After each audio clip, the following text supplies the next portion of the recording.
Herri txikietan eta biztanleria handiaz daukaten guneetan, askotan ikusi da interneteko konexioa arazo bat bezala. Hau da, internetera konektatzea ez da hain erraz gune haietan. Pertsona askorentzat, SpaceX eta konkretuki Starlink zerbitzu hori ezagutzea, aukera bat bezala ikusi zuten, baina beste aukera batzuk bezala bere arazoak ditu. Kasu honetan, azken egunetan ezagutu dugu azken jaurtiketan, hau da, pasaden otsailaren 3 egin zuten azken jaurtiketan ia 50 satelite bidali zutela, haien guztiak iaia ja ez direla funtzionatzen. 40 satelite galdu dituzte SpaceX-koek, arazo geomagnetikoak egon direlako azken egunetan, eta ja, satelite horiek ez daude funtzionamenduan. Orduan, ikusi behar dugu baita satelite asko botatzea espaziora ez dela hain erraza eta ez dela hainona, baita ere, gero sabor espaziala sortzen dutelako ere kontuz sateliteekin, Futuraman bezala bukatzen dugun.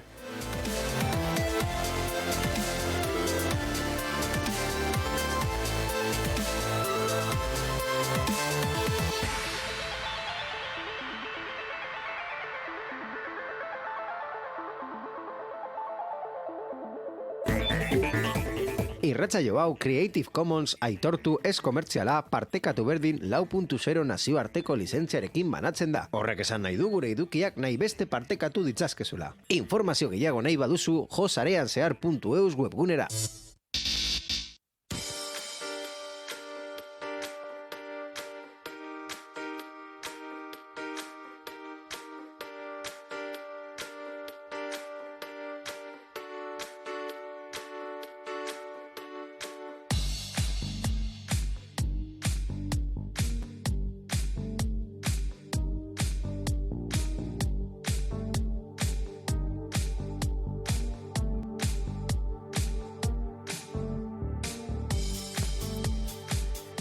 Eta gure izena esan dugu, eta baita nola entzun alden sarean zehar, eta non gauden, eta webgunea, lizentzia, eta hainbat gauza, gure izena, gu bion izena ez dugu esan, baina ez dugu esan, zei buruz dijoan sarean zehar, satelitei buruz hitz egiten hasi gara, baina normalean teknologiari buruz hitz egiten dugu saio honetan, eta horretarako nire aurrean, kasu honetan, ia programa, ia programa guztitan bezala dago, Borja Arbosa, arratsaldeon. Arratsaldeon nio, bai. 113. ediziotik aurrera, nire ahotsa aurkitu dezakezute. Bai, direla, 200 zenbat edizio, 227? 217 izango dira, bai. 217. Ez dago eski. Nahiko. Batzutan sabor virtualari buruz hitz egiten, eta beste batzutan esain beste. Sorionez esain beste. Noiz arte iraunduko du sarean zehar, ez dakigu. Benetan ez dakigu, izan leike urte honetan, izan leike urrengoan, izan leike... Ez dakigu zenbat denbora iraungo duen, baina bai dakigu maiatza ekaina hor heltzen denean inigo betiko galdera egingo duela. Bai, egia da, betiko galdera egingo dut. Urrengo denboraldia egongo da. Benetan aurten ez dakigu, ideiarik... Eta bestetan ere. Bueno, bestetan, ni argiago neukan, kasu batzutan, bueno, depende ze urtean, baina aurten esan dezakegu baietz, ez dakigu. Egia da, eta grabaketa hasi baino lehen komentatu zuzenean gure Twitch emisioan, komentatu dugu ja, otsaila martxoa azten denean, ja, energia behera doala, denboraldiaren erdia egin dugula, eta ja, beste erdi hau, ja, apirila, maiatxa eta bar, kostatzen dira gehiago. Puntzaren abesti bat hartuta aldapan gora egiten zaigu. Abesti hori hartu behar zenuen. Gazteleraz cuesta arriba se nos hace, Bai. aldapan gora egiten zaigu. Pauso, venga.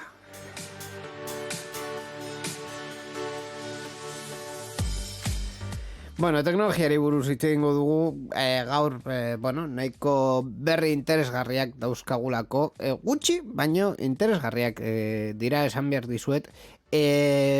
Ba, gure betiko hildoan, ezer ez dagoenean, kontu originalei buruz hitz egiten dugu. Eta kasu honetan, ez da guztiz teknologikoa, baino egia da, polemika sortu duela azken hilabetetan, konkretuki pertsona baten ekimena izan dela eta, baino, bueno, azken urtetan bankuek jarraitzen ari duten tendentzia baten erantzuna izan da, basikoki. Hori da, ba, bueno, artikulu, azken egunetan irakurri dugun artikulu batean, kutxa zerbitzuaren eskubidea eta nola pertsona nagusiek, bueno, erlazionatu aldiren bere bankuekin. Ez da zergatik esaten duezun ez dela teknologia talekoa. Oda, eten digitala, nire ustez, betidanik teknologia arloko gauza bat izan da. Eta eten digitala, diburuz hitz egin dugu, hildo askotan. Ez bakarrik adina dela eta nola jende askok, adin gehiago daukatenak, ez daukate... ez dakit, asmoa edo kapasitatea edo tresna edo aukera zerbitzu digitalak erabiltzeko eta batzutan zerbitzu digital hoiek ja beharrezkoak direneak edo nahitaezkoak direnean, ba, arazoak izaten hasten dira. Baina hori ez da bakarrik arlo bat da izan daiteke, beste arlo bat izan daiteke herri txikietan baita ere zuntza ez daukatela edo 5G erabili edo Starlink esan duzun bezala sateliteak erabili barutela. Hau da, eten digitala existitzen da, eta nire ustez eten digitala komentatu behar da, eta noski konpondu behar da. Claro, kontua da, normalean komunikabide teknologikoetan, egia da, azken urtetan, tendentzia hori ere aldatu dela, normalean komunikabide teknologikoetan, enpresi buruz hitz egiten da, produktuei buruz hitz egiten da, ez dugu askotan ikusten edo berrikusten ze eragin daukan teknologia gizartean, eta egia da kontu garrantzitsua dela, oso urruti geratzen diren gauzak alde batera utxita, adibidez koltanen kontua alde batera utxita, bai, importantea da eta garrantzitsua da horri buruz hitz egitea, baina egia da ere arazoiek oso urruti geratzen direla, baina azkenean adibidez Kutxabank edo beste bankuek egiten dituzten mugimenduak haien bezeroengan, bazkenean Kutxabank haien azken publizitatean esaten duten bezala hemengoak dira, eta hemendik egiten dute guztia. Posatzen da, bueno.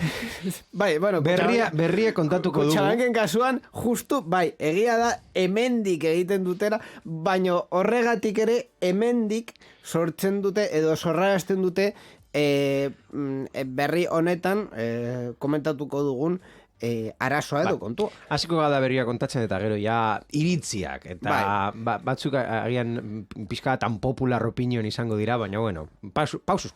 Venga. Carlos San Juanen 78 urteko erretiratu batek eskaira bat egin zuen duela 2 hilabete change.orgen banketxek tratu gizatiarragoa eta hurbilagoa eman ziezaietela eskatuz. Eta denbora horretan 300.000 sinadura baino gehiago lortu ditu eta eztabaida mai gainean jartzea lortu du.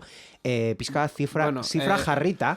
Bikoitza benetan izan da 600.000 sinadura izan dira. Izan dut 300.000.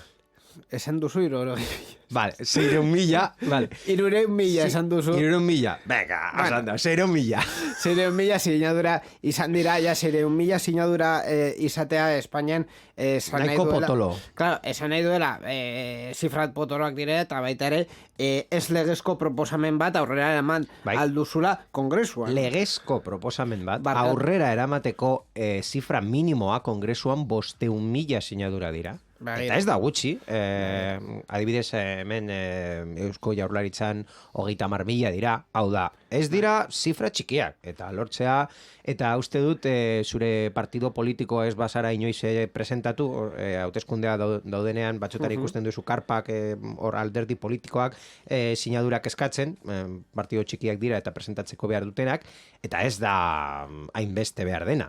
Baina kasu honetan nahiko zifra interesgarriana gutxienez berri bat bihurtzeko. Bai, hori gara. Orduan, 600.000, bai, sinadura baino gehiago lortu ditu, eta ekonomia gaietarako eta eraldaketa digitalako ministerioak, harrera egin baizion, baita ere Nadia Calviño, ministroa, hurbildu zitzaion kalean, edabidei kasu egiten ari zitzaien eran. Irudi hori nahiko komentatua izan zen, Nadia Calviño, gaztelaniaz esaten den bezala, se hizo la encontradiza. Izan zera, hombre, Carlos, nola, soaz, ondo, bai, eske begira, bai, gai hau, eskatzen gaitu, baina bueno, eske gauzak egon dira, arazoak. Prentza eta politika hor bai dira, teatro bat. Prentza asko zegoelako momentu horretan, Carlosekin izketan. Aprobetxatzen duzu, bai. Eta aprobetxatu zuten argi eta garbi. Bai.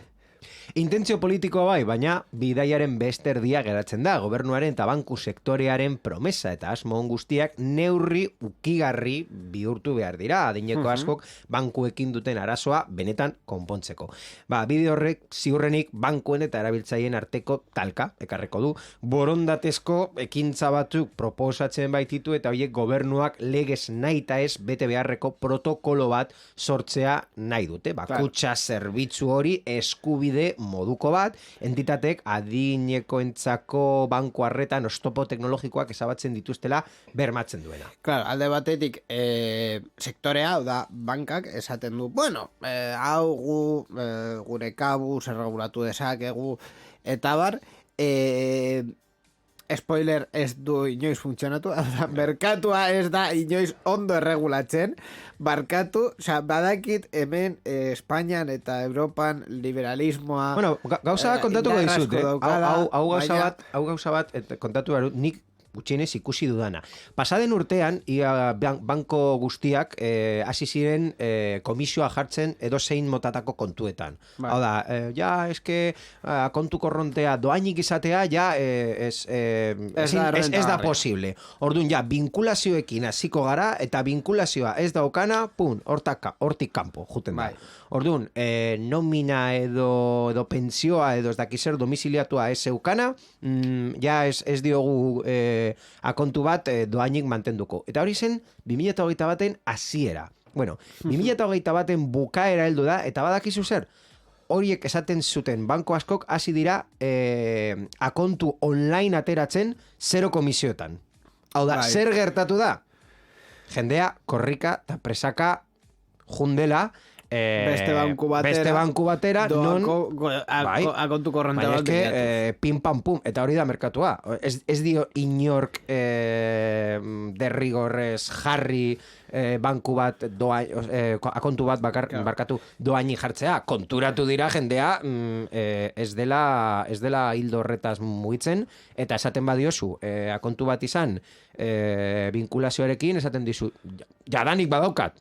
zurekin ezin dut bestearekin eta ere. Orduan, zurea kendu eta akontu bakar batean geratzen daiz. Edo, banku digitalera jun. Hau da, neobanko modu horietan, ING denbora asko dauka horrelako proiektuak eta akontuak eskaintzen, baina baita ere, nik ez ditut frogatu, baina bueno, N26 edo horrelako banku publizitateak Revolut eta hauek. Ikusi dugu nola ireki dezakezu akontu bat Espainiako IBAN batekin eta bermatua fondo Espainiako depositu fondo bermatze sistema horrekin eta jazta, eta guztia operatzen duzu, eta gainera ja gehienezko lekuetan zure txartelarekin ordaindu al baduzu zertarako efektibozko dirua.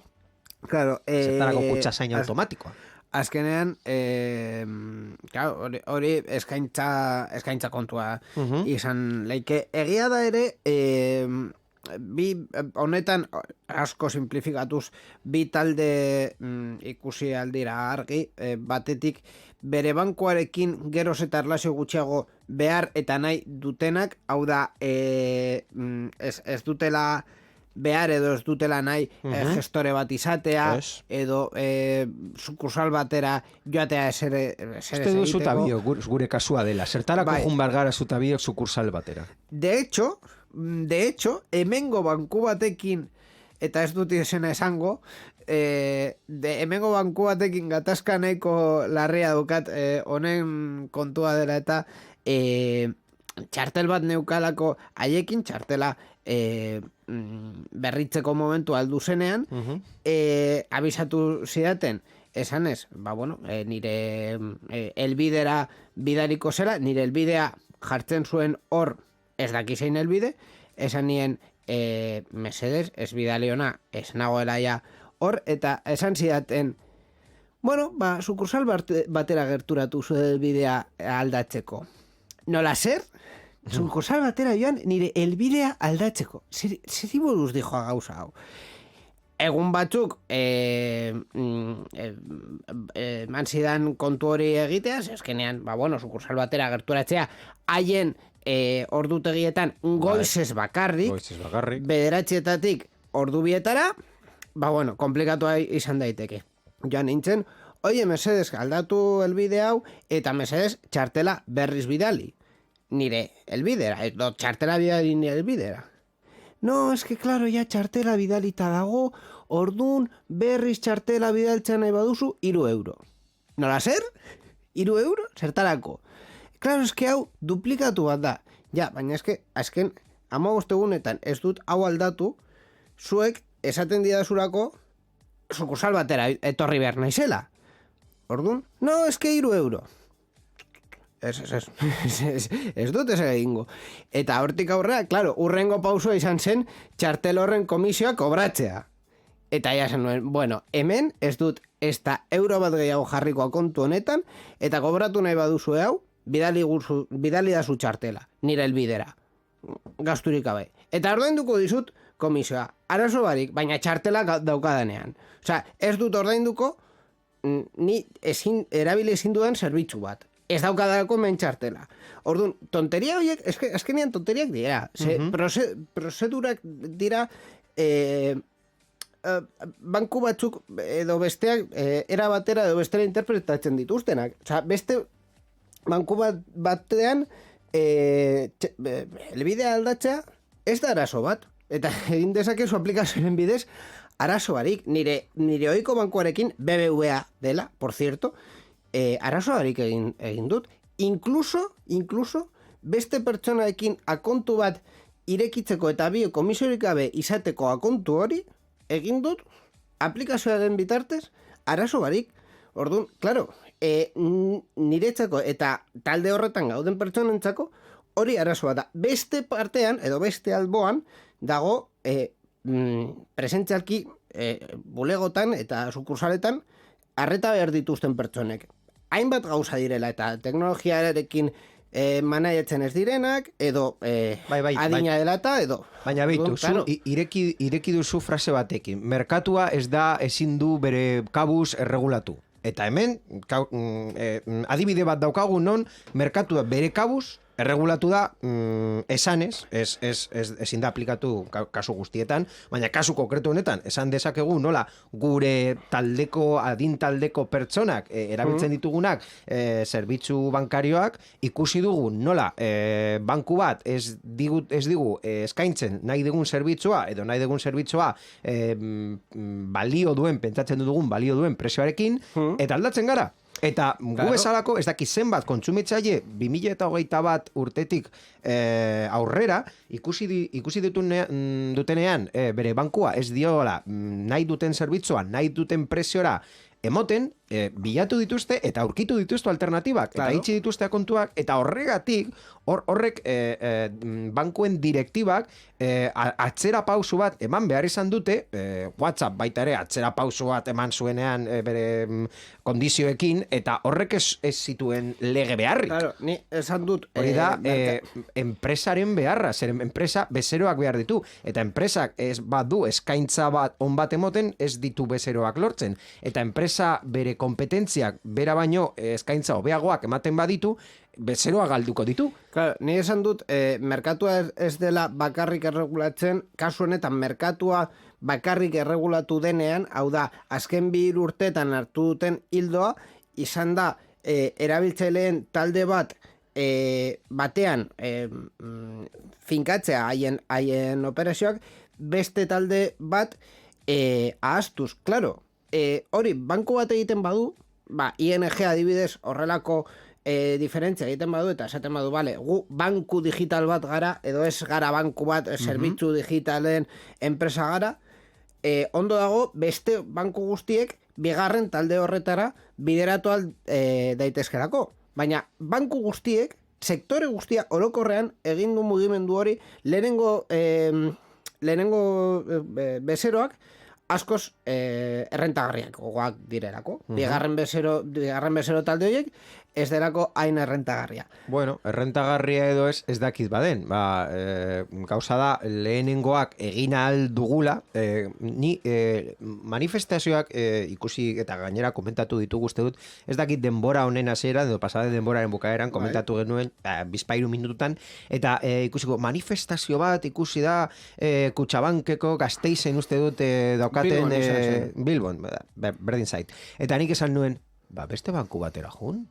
Claro, kontua da... Ni esan behar dut, hemen ez naiz honetan eskutuko, Kutxabank ez diot gorroto baina iaia. Ia. Justo. Ez barkatu, jende bat Kutxabankeri buruz hitz egiten badut, ez naiz objetibo. Zer objetibo. Ez naiz. A ver, Eta pertsona batek esaten badit, eske Kutxabank oso zerbitzu txarra ematen dit, eta komisioa kobratu, eta kutxazaina oso komplikatua da, eta beren, ez dakit, edozein pertsona hor lain egiten langileak ez didate zerbitzuena ematen, beste batera jun, claro. Eta gur, zergatik egiten dute hori, zuk zaretela juten? Claro, kontua da... Juten zarelako, barkatu. Claro, kontua da eskenean hori ez dagoela... Gogoratzen dut, konpainia telefonika batek esaten zuen bere publizitate kanpaina batean, egaldia edo... Eganeko... Egan egin alduzula. Egan egin alduzula. Odoz izan zen kanpaina horren egila eta zen egalak badituzu... Hori da, bai. Zergatik ez dituzu erabiltzen. Hori da, egalak badituzu, zergatik ez dituzu erabiltzen. Zergatik eskatu behar diozu zure enpresa bati zerbitzu hobeago bat ematea, alba duzu beste enpresa batera jun. Eta pila bat enpresa daude. Claro, kontua azkenean zure ikuspuntutik errealitate hori egia da. Hau da, zuretzat hainbat banku dituzu, ez duzulako behar zure bankua zutik gertu egotea. Hori da zure errealitatea. Beste pertsona batzuentzat, adibidez, eta kasu bat jarriko dut, gainera hor bizi izan nintzelako, Otxarkoagan, auzo osoan, bakarrik banku bat dago, Kutxabank, duela urte asko ja, BBVA, Oraindik. oraindik. Hilabeta gutxiketan, zero izango dira. Hau da ziurrenik. Churchillek esaten zuen bezala, zu badakizu nor zen Winston Churchill. Bai. Winston Churchill uste dut esan zuela, nazirekin pakto bat egin zutenean, Bai. esan zuten, justu pakto bat egin dutuse guda saiesteko, eta azkenean paktoa eta guda izango duzue. Claro, kontua da, Otxarkoagan bizi den parte nahiko batentzako, ez dut esango handia ez dakidako benetan handia edo txikia den, baina Otxarkoagaren biztanleriaren parte batentzako ez da posible, esango ja posible haien egoera dela eta beste auzo batera edo Bilboko erdialdera joatea bankoa bilatuz. Bai. Orduan, claro, zu azkenean Otxarkoagan bizi bazara eta ezin baduzu... Eta azkenengo sukursala izten denean zer egingo dute? Hori da galdera handia. Kutxabankeko sukursala izten denean Otxarkoagan ze gertatuko da. Hau da, ze itxaroten ari dira. Hau da, superbibentzia. Hau da, eta azkenengoa izten dutenean zer egingo dute? Ziurrenik momentu horretan jende askok beste auzo batera joango da haien zerbitzuen bila, baino beste jende askok laguntza izan beharko du bere gauzak egiteko bere bankuarekin. Orduan, zein da ni isladatu nahi dizudan errealitatea? Bai, zergatik jarraitzen dute bankoiekin. Merkatua ez dela hain handia, osea, kasu askotarako, edo kasu batzuentzako, ez dagoela 12 banku. Kasu batzuentzat, banku bat dago, bakarrik zure auzoan bat bakarrik geratzen delako. Bat bakarrik geratzen da, zerbitzu fisiko presentziala eta zure horrean ematen duena. Claro. Baina zuk, pizka bat esfortzua egiten baduzu, pizka bat, guztiok egin dugu. Pertsona batzuk ez dute, ezin dute esfortzua egin, edo kasu askotan ez dute baliabiderik horretarako.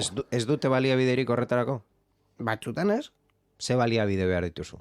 Mugikor bat, adibidez. Eta ezin dute, ez daukate dirurik bat erosteko. Pertsona batzuk ez dute mugikorra erabili eta ulertzeko ahalmena. Ez da nahia ere.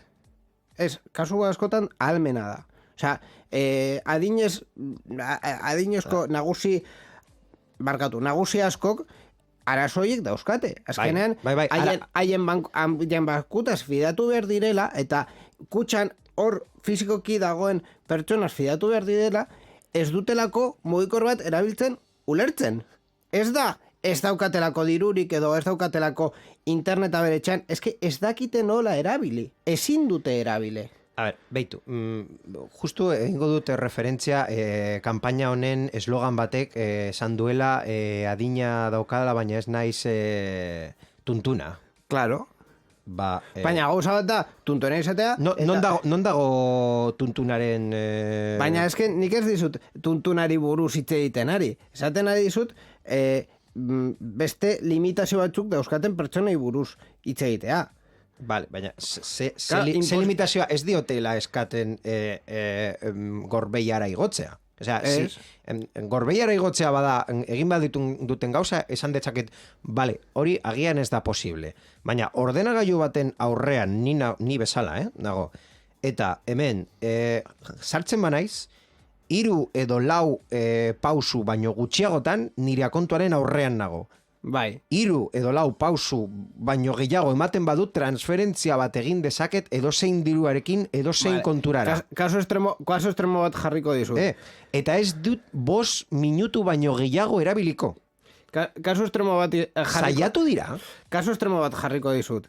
Ez da ohiko kasua, baina esageratzeko, vale? Dementzia daukan pertsona batek kasu batzutan, bere bizitza normala egin dezake, arazo barik, baina adibidez, ezin ditu pasaitzak gogoratu. Bai. Zer egiten duzu pertsona horrekin? Ziurrenik problema bat izango da. Claro, orduan, ez dira hainbeste kasu, baina hor dago kontua. Kasu asko daudela eta gauzak ez direla beltzak edo zuriak gris asko daude, eta gris asko hoietan, eta ni lehen komentatu dizudan bi talde hoietan, kasu, milaka kasu komentatu dezakegu, batzuk direla ezin dutelako, beste batzuk ez dakitelako, eta beste batzuk ez daukatelako interesik. Vale, horretaz aparte, kausu hoiek, kausu extremo. Claro, baina muturreko kasu hoiek ez badute alternatibarik zerbitzu bankarioetara sartzeko, azkenean gaur egungo araudi guztiak ia behartzen dizute bankuan, zure dirua bankuan izateko.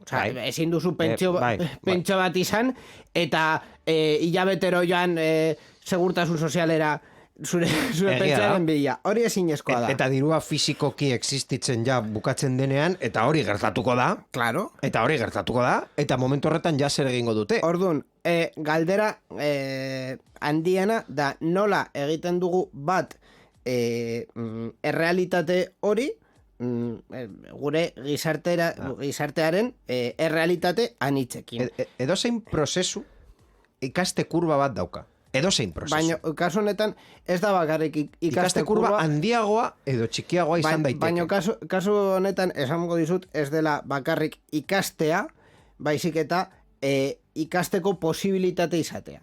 Dena den, pizka bat aurrera joateko, bale? Aurkeztu dugun arazo honetan, hau da, gero eta zerbitzu digitalagoak bankutan, baina jende kolektibo bat, jende talde bat, ez duela sarbiderik zerbitzu hoietara. Ze egin dezakegu?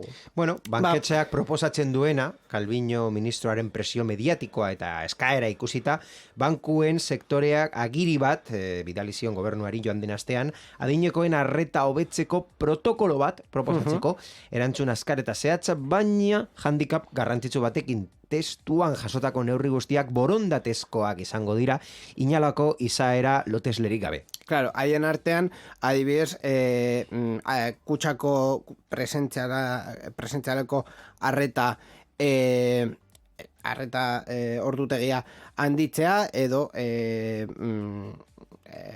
autobusetan bezala, adin gehienak dauzkatenak prioritatea izatea atentzioan. Baita ere, pertsona espezifikoak izatea horretako atentziorako, eta baita ere, arreta telefonikoa. Spoiler bat egingo dut. Arreta telefonikoaren kontua, hemen gure Bizkaia maitean saiatu zuen Ogasuneko saiak azkenengo errenta kanpainarekin, eta spoiler, ez zion ondo atera. Orduan, arreta telefonikoa ez du sukursal bat, eta ez du aurrez aurreko arreta ordezkatzen kasu batzutan. Kasu askotan izan leike, baina kasu batzutan ez da kasua. Beste partetik, claro, bankuek eta konkretuki Espainian dauden banku elkarteak eta bar, esan dute, hau borondatezkoa denez, kompetentzia egongo dela profil hau bilatzerakoa. Borondatezkoa jadanik bada, edozein badauka borondatea jartzeko ja egingo lirateke, baina ez dute egiten. Egia da, adibidez, Santander, Abanka eta BBVA baien kutxa arreta lusatu dutela, ordubiak arte, gaur egun bakarrik 11 arte zela. Baina, elkarte hauek esaten dute ere, horrelako profilak bilatuko direla, kompetentziaren bitartez. Beste spoiler bat egingo dut, hau ez da gertatuko. Hau da, beste eraso bat daukagu kontu honekin. Bi profil hori identifikatu ditugu, baina bigarren profil horren arazo nagusia da ez daukatela dirurik. Dirua izango balute, baliabideak eta errekurtsoak jarriko lituzkete bankuak bezero hoiei arreta emateko. A ber, dirua zer da, dirua inbeste, dirua interesgarria Claro. izateko. Ze kontratatu dezake jubilazioa daukaten pertsona bat. Jubilazioa daukaten pertsona bat, bere dirua jasotzen du hilabetero, Claro. oso ondo, baina ez du hipoteka bat kontratatuko. Ez du Ez jubilazio... diote emango. Ez diote emango. Ez du jubilazio plan bat beharrik. Ez du fondo bat kontratatuko, ez du beharrik. Eta gehienez bere dirua jarri dezake, badauka, izan badu, edo ez, bere dirua jarri dezake inbertsio fondo batean. Eta denbora limitatua kontuz, edo bai. hori da, denbora limitatua, plazo fijo, horrelako gauzak, kontuz ze motatako produktuak eskaintzen diozun, ja, begiratu segertatu zen preferentekin. Claro. Hau da, ze ematen dio, zuta biok agian askoz gehiago eman aldiogu, naiz eta diru gutxiago sartu hilero bankuan. Claro. Nondik irabazten dute komisioak bankuak? Zure pentsioa hilero akontu korronte bat izaten eta gainera zuk etortzen zarela lehenengo egunean, bigarren egunean, hirugarren eguan eman 50 euro, eman 100 euro, eman 20 euro, eman 50 euro berriro. Claro, Hori da denbora, claro, zure langilearen denbora, horrek ordaintzen duzuzu. Beste turreko kasu bat jarriko dizut.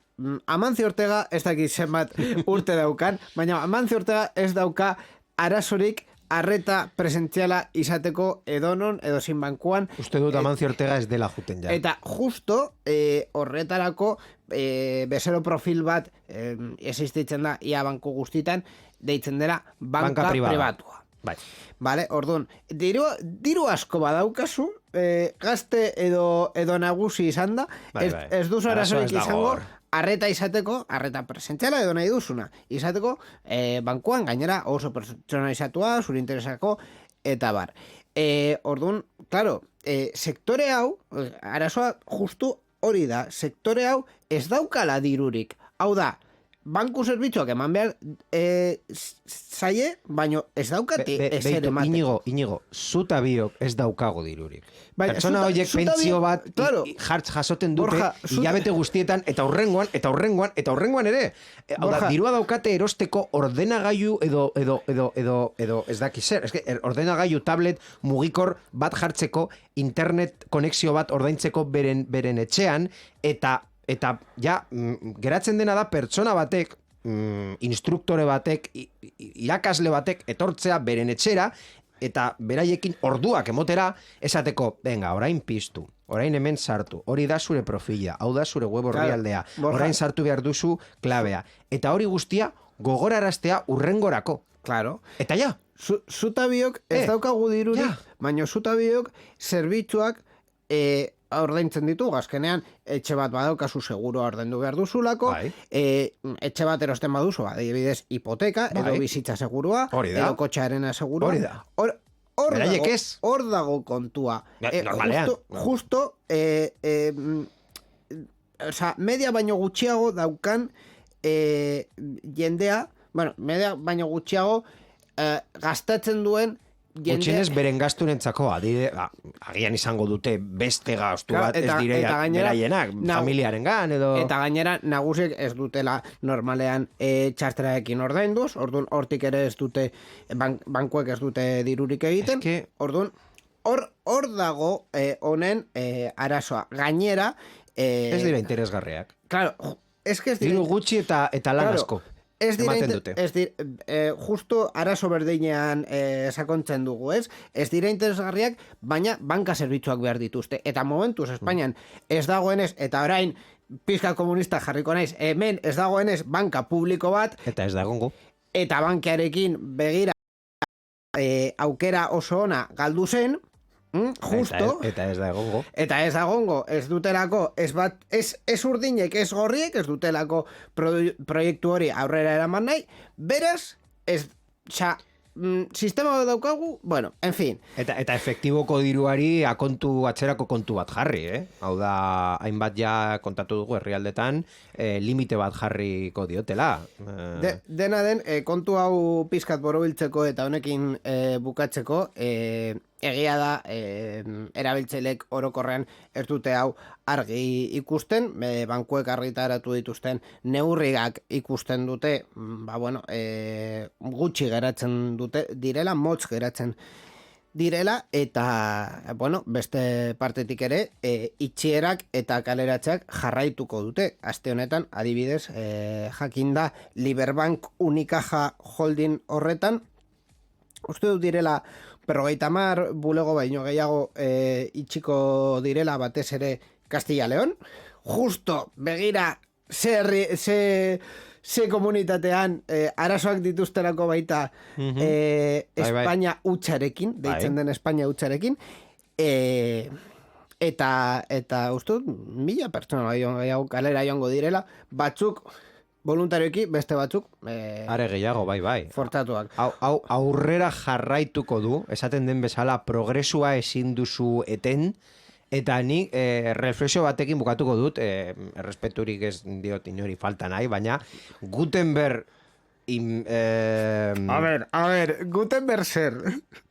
Badakizu zer asmatu zutuen Gutenberg? Imprenta? Imprenta asmatu zunean, baita ere zegoen jendea esaten, ekeni idatziz gehiago hobeto dago. Ja, Borja, baina egia da... Kopistak, eta kopistak geratuko dira lanik gabe. Ja, baina kontu bat da, lanaren kontua, hau da, zure bizitzen zehar lanaz aldatu dezakezu, eta berriz ikasi alduzu beste lan bat eskuratzeko, baina... momentu batean ja benetan, ezin duzu? Esan dizut, kasu batzutan ezinezkoa da. Osea, ezinezkoa... Ezin duzu, ezer ikasi. Ezer ikasi, ez da gauza simplena. Da, bai, kasu batzutan guztiz ezinezkoa. Osea... Esango dizu gauza bat, pertsona askok, eta ez du izango guztia ez da generalizatuko, baina pertsona horietako askok gidatzeko karneta oraindik daukate. Bai, eta ez lukete hori... Gidatu ahal badute, ordenagailua maneiatu baita ere. Batzuk ez dute gidatzen, ja. Osea, karneta daukate, hor dago. Baina ez dute gidatzen. Osea, kontu azkenean nik uste dut dela, bai... Pizkat borondate gutxi ikusten diot. Borja, egia da... Arrazoiak izango dute, ni ez naiz, ez daukat beren adina, eta mesedez, jaungoikoari estatuko diot, beren adinara heltzea, eta buruarekin ondo. Eta errespetuarekin esaten dut, baina ezin dut imaginatu hor adin batera heltzera, eta esan ezin dut ja ezer egin. Benetan, kristongo arazoa izango da, eta realitatean horrela izango da, ezin dut pentsatu hau eskatzen dutela arrazuri gabe, baina Baina, zu nirekin ados egongo zara, baita ere, erabiltzaileengan edo besorengan esfortzu bat eskatzea, logikoa izan daitekela, baina baita ere, estatuak, erramintak izan behar dituela, edozin kasuan erabiltzaile hauek sistematik kanpo ez egoteko. Baliabide horiek nahiko izatea edo ez izatea, agian, begira, baliabideak izan leike adibidez, kasetagunea errefortzatzea pertsona hoiei behar duten eziketa emateko. Erosten dut. Hori izan leike konponbide bat. Eta esatea, arazoa daukazu, joan esaitez hor daukazu zure zentru zibikoan edo zure distrito zentroan, kasetagunea, ordenagailu batekin eta pertsona batek esango dizu nola egin zure tramiteak. Administrazioarekin, bankuekin, enpresa pribatuekin edo norrekin. Publizitatea gehiago eman eta diru hor publiko gehiago sartu. Guztiz erosten dut. Hori aukera bat izan leike. 10.000 aukera egon daitezke, eta ziurrenik pizkat pentsatuz bi edo hiru aukera pentsatu aldituko, baina edozein konponbide bilatuta ere, kontua da, pertsona hauek ezin direla sistematik kanpo geratu. Bai. Eta uste dut dela azkenean pertsona hauek eskatzen dutena. Zurekin ados nago horretan, baina konponbidea ja ikusten duzu nola. Claro, Niretzat hau ogia gaurko da eta biharko gozea. Konponbide asko egon leike eta konponbide konkretuetan agian are gehiago itzegin genezake, baina bueno, azkenean ba hori da. Zerbitzu hauek ematen jarraitzea eta pertsona hauek azkenean sisteman jarraitzea behar dutelako. Osea, batez ere ez dut ja esango merezi dutelako adina, ez, behar dutelako eguneroko kontua delata.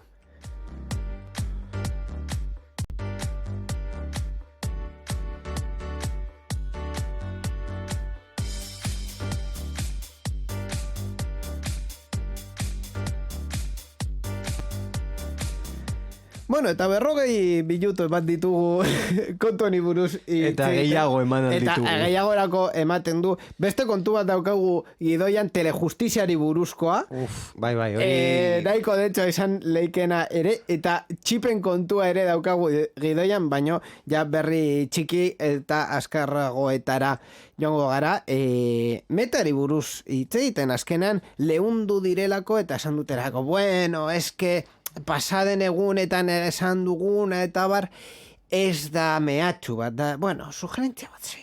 Bai, pasaden programan kontatu genuen nola meta izan zuen gatazka bat Europar batasunekin, Amerikako estatu batuetan datu transferentziak zirela eta bueno, gazterea esaten den bezala ahoa pizka bat berotu ziren eta esan zuten eta ez badute hau onartzen hemendik kanpora, ez gara gehiago hemen egongo.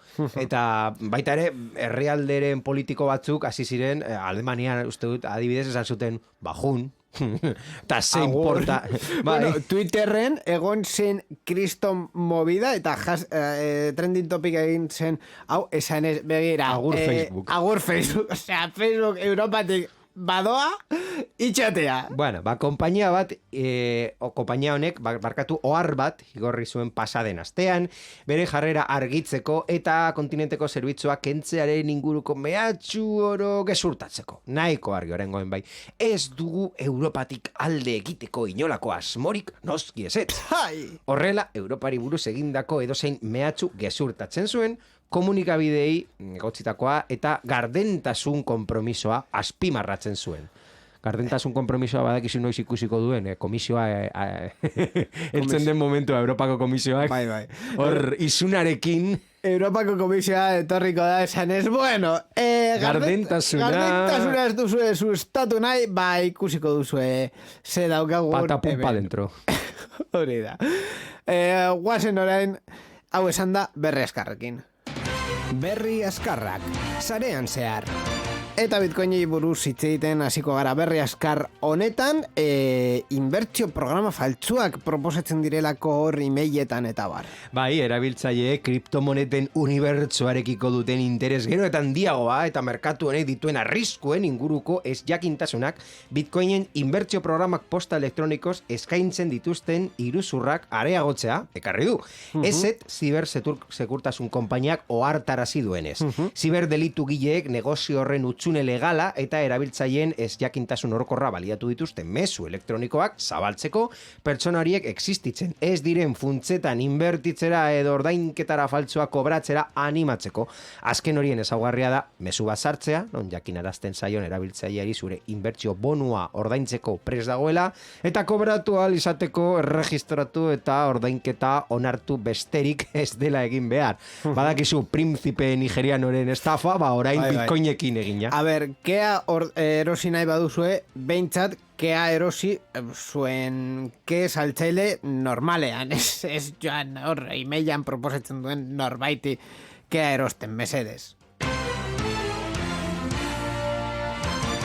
Eta Instagram martxan jarri du hartu arnasa proposamena, ekintza, Espainian ere? Bai, funtzio hau abenduaren hasieran kaleratu zen Estatu Batuetan, Erresuma Batuan, Kanadan, Irlandan, Zelanda Berrian eta Australian, eta ja Espainian eskuragarri dago Instagram hartu arnasa funtzioa erabiltzaileera aplikazioan erabiltzen daraman denbora kontrolatzen laguntzeko balio duena eta jakinarazpena konfiguratzeko aukera ematen duena etengabi erabili ondoren atzeden ardesan. Eta tresna horren bidez, konpainiak erabiltzailea kontzientziatu nahi ditu, batez ere, gazteak aplikazioen erabilari buruz, eta adituek babestutako aholkuak eman nahi dizkie, eskaintzen dioten denborari buruz, hausnartzen laguntzeko. Bueno, arnaz hartzen baduzue, gogoratu erosi duzuen kea alde batera guztea. Eta azkenik, eske, hau, tal cual irakurriko dut, ez duako sinesten, ez dakit zergatik hau ez den gure titulola. Izerdiaren bidez estresa detektatzeko gailu bat diseinatzen dute. Bai, Kaliforniako Unibertsitatea UCLA, deitzen denea ikertzaileek, Estatu Batuetan, izerdiaren bidez kortisol mailetan gertatzen diren aldaketak monitorizatzeko gai den gailu bat garatu dute estresa eta arirotutako gaixotasunak detektatzeko. Kortisola, organismoa askatzen duen hormona bat da, estresari erantzunez, eta odol proben bidez aztertu ohi da, maila altuetan sortzen diren gaixotasunak detektatzeko. Teknologia hori jarrita daramanak estresaren funtsezko adierazle biokimiko baten aurrean irakurri eta erreakzionatu ahal izango du. Kortisol mailaren aldaketek nahasmendu psikiatrikoak depresio adibidez daudela adieraz dezakete, baina tratamenduen jarraipena egiteko ere baliagarriak izan daitezke. Hau hartzen dut, gailu hau diabetikoak eramaten duten bezala ez dela hain intrusiboa eta ez duzula odolatera behar eta horrelako gailua izango da erraz erabiltzera. Espero dugu baietz. Espero dugu baietz. Dena den, ez estresatu, bale? Batez ere, bankura soazenean, ez estresatu, Hau, Izerdian eurtuko dizute orain bankuaren sartzerakoan. Kaltegarria izan daitekelako.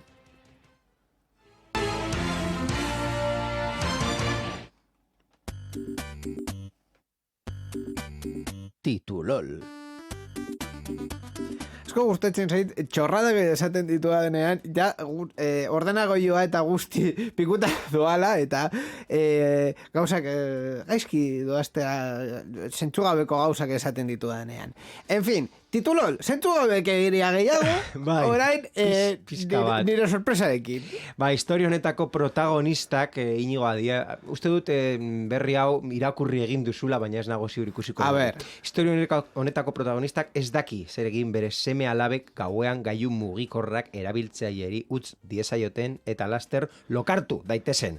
Sare sozialetik lotuta daude eta eragosten ez badiete goizaldeko ordu txikiak arte geratzen dira plataforma horietan nabigatzen. Beste neurri batzuek ez dute eraginik izan, beraz erabaki erradikal bat hartzea erabaki du. Win inhibitzaile multibanda bat erosi du. Wifi seinalea eta datu mugikorrak blokeatzeko gai dena. Eta gauero konektatzen du 12:00 iruetara, da goizeko iruetara. Ez dakiena da umez gain herri erdira internetera konektatzera eragozten ari dela. Bueno, claro, eso inhibitzaile bat jartzen duzu eta bere efektua dauka. Begira, duela... Ez da totakeria, gertatu da Messengers, Frantziako hegoaldean dagoen Espainiako mugatik 75 kilometrora, eta gizonak ez zekien zer potentzia zuen erositako gailuak, claro. Eta gau batzuetan interneterako sarbiderik gabe utzi zituen bere herriko eta ondoko bizilagun asko, nahi gabe, baina horrekin delitu bat kometitu du Frantziako kodea aplikatuz. Egia da, banda batzutan emisio baimen gabeko emisioak egiten badituzu, delitua izan daitekela. Hori gertatzen da, batzutan, politikariek bisita egiten dituztenean, eta askotan horrelako inhibitzaileak ere ematen dituzte, eta claro, kasetarien konexioak zapaltzen dituzte eta arazoa izan daiteke. Siberia FM duela 5-6 urte horrelako bat gertatu zitzaigun, telefono bidez konektatu nahi genuelako CD-donen jaitzieran, eta hor lehendakaria zegoenez, zegoen konexionik, ezinezkoa. Ba, kontu zibilia aparatu hauek erabiltzerakoan, eta Frantziako Frekuentzien Agentzia Nazionalak legezko ekintzak hasi ditu gizon horren aurka. Orain, 6 hilabeterainoko espetxe zigorra eta 30.000 eurorainoko isuna esarri behar dizkiote. Gainera, 450 euro ordaindu beharko ditu ikerketatik eratorritako gastuengatik. Suposatzen dugu multa eta pena gutxi izango dela azkenean nahi gabe egin duela. Bueno, bera pena asko izango du, baina ez horrelako pena. Bai, zigorra txikia izango dela. En fin. Entzun berri duzunari buruz hitz egin nahi? Zure iritzia jakin nahi dugu, idatzi ezaguzu Twitterren gure erabiltzailea, sarean zehar da. Gure Twitcheko emanaldietan ere parte hartu eta zure iritzia eman dezakezu programa egiten dugun bitartean. twitch.tv/sarean zehar. Gainera, zure ekitaldiaren edo ideiaren berri eman nahi baduzu, posta elektronikora idatz diezagukezu info@sareanzehar.eus. Sarean zehar, zure mezuen zain.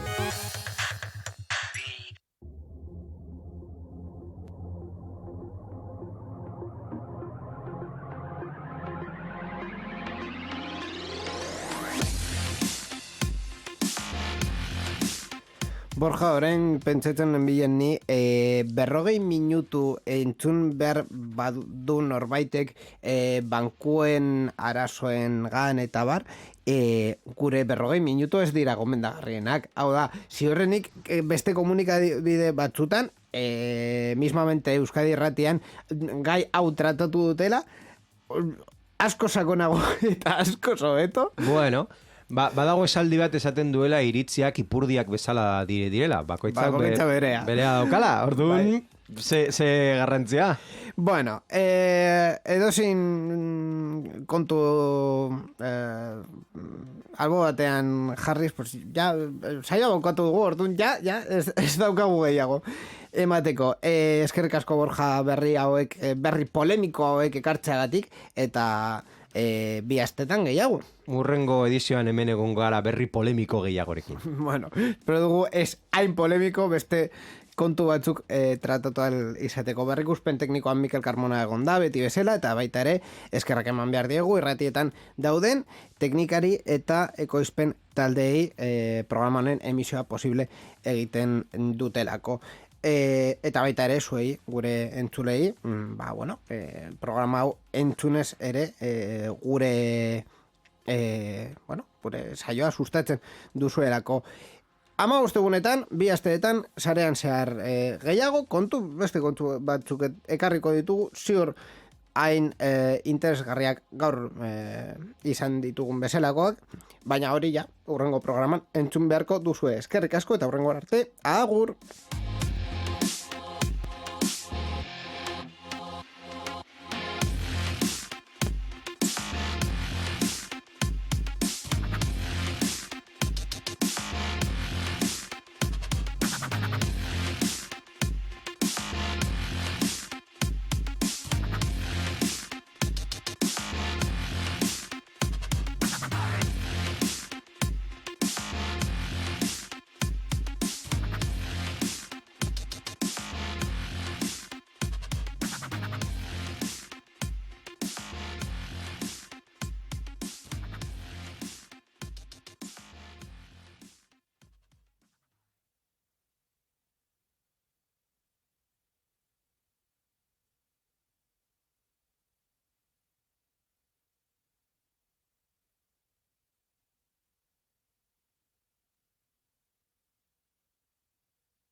Nagusin eta bankoen arteko gatazka digitala.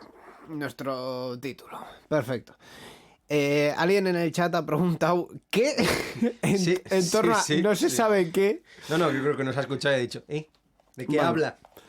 ¿Qué es En fin, esto? pues ¿Qué me están contando? efectivamente, como ha dicho Miquel con gran criterio, Es un esto programa en es euskera. sarear un programa en euskera. Así que, hijo mío, ¿qué quieres oír? Pues un programa en euskera. Esto porque es lo que hay. Es lo que hacemos. Bueno, a lo mejor lo has anunciado de otra forma y está pensando que iba a haber Matrix.